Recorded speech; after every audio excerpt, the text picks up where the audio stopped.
Bagi nampak. Nampak tu. Tapi tak nampak je. Ada lagi. Kan ada lagi.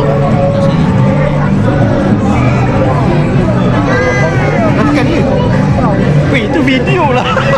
Masya Allah.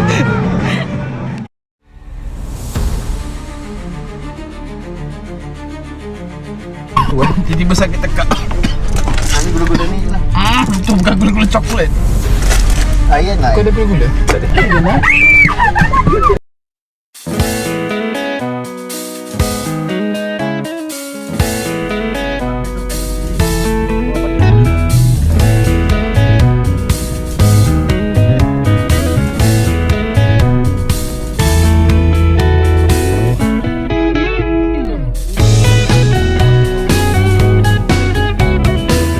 Apa nama tu Sophie Pay lah.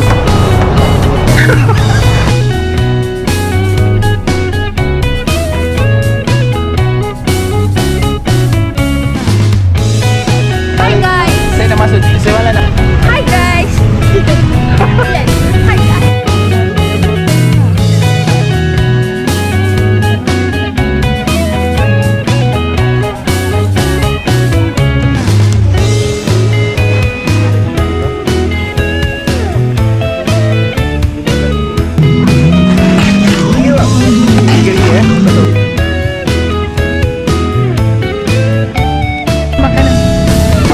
Mana nak tahu? Sedap.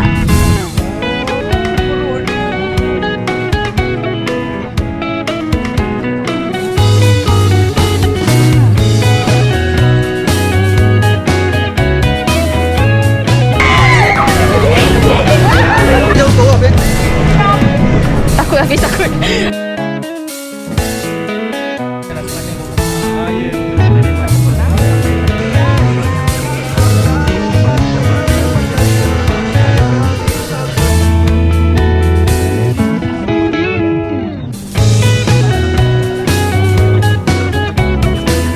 Kita kat ni. Bukan mata bawah hati kanan. Oi, lama. Ni Kita lihat. Mana? ni yang dia lempari Pak orang semua ni. Terus kita Terima kasih. itu pedasnya kalau orang tak boleh. Orang pedas. Okey tak? Orang banyak dulu lah. Ini dah lepas sekarang. Bagi rate 8.5.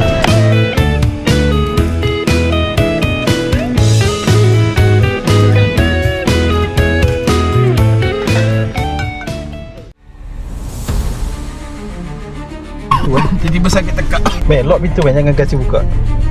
Oh janganlah awak. Oh my god. Dua weh. Astaghfirullahalazim. Jangan buka jangan. Tak nak masuk awak. Panggil. Tak nak masuk. Saya tak berani. Balak. Tak berani awak. Tak nak. Awak tak nak. Saya tak berani. Awak saya tak berani. Sini. Saya tak berani. Dah balik. Tak nak. Awak saya tak berani. Saya tak berani. Dah. Ya, ni. Tak nak. Jadi. Dah balik. Tak nak. Saya takut saya menyesal. Ya, dah nak. Takut. Dah balik. Saya tak berani. Saya menyesal. Saya tak nak. Balik. Itu siapa pula tu? Janganlah. Saya tak nak. Pergilah. Janganlah. Sorry. Dia pergi makan tu. Pergilah. Janganlah datang. Tak ada lah, tak ada apa dia lah. Kau jangan. Tak ada. Mek, jangan buka pintu, Mek. Nak. Tak ada, dia pergi makan tu, tengok tu. Jagi pengsan apa sih ini? Tak nak. Pergi jauh. Oh, ini untuk selfie punya. Ya, jangan dia. Tengok gambar, saya nak selfie dulu. Nak balik. Tak nak. Takut. Sorry. Ya, habis lah kau. Habis lah. Tolonglah. Tak ada apa-apa lah. Saya nak balik. Kita jom saya drive. Tak ada banyak. Tak nak. Saya takut. Ada sini?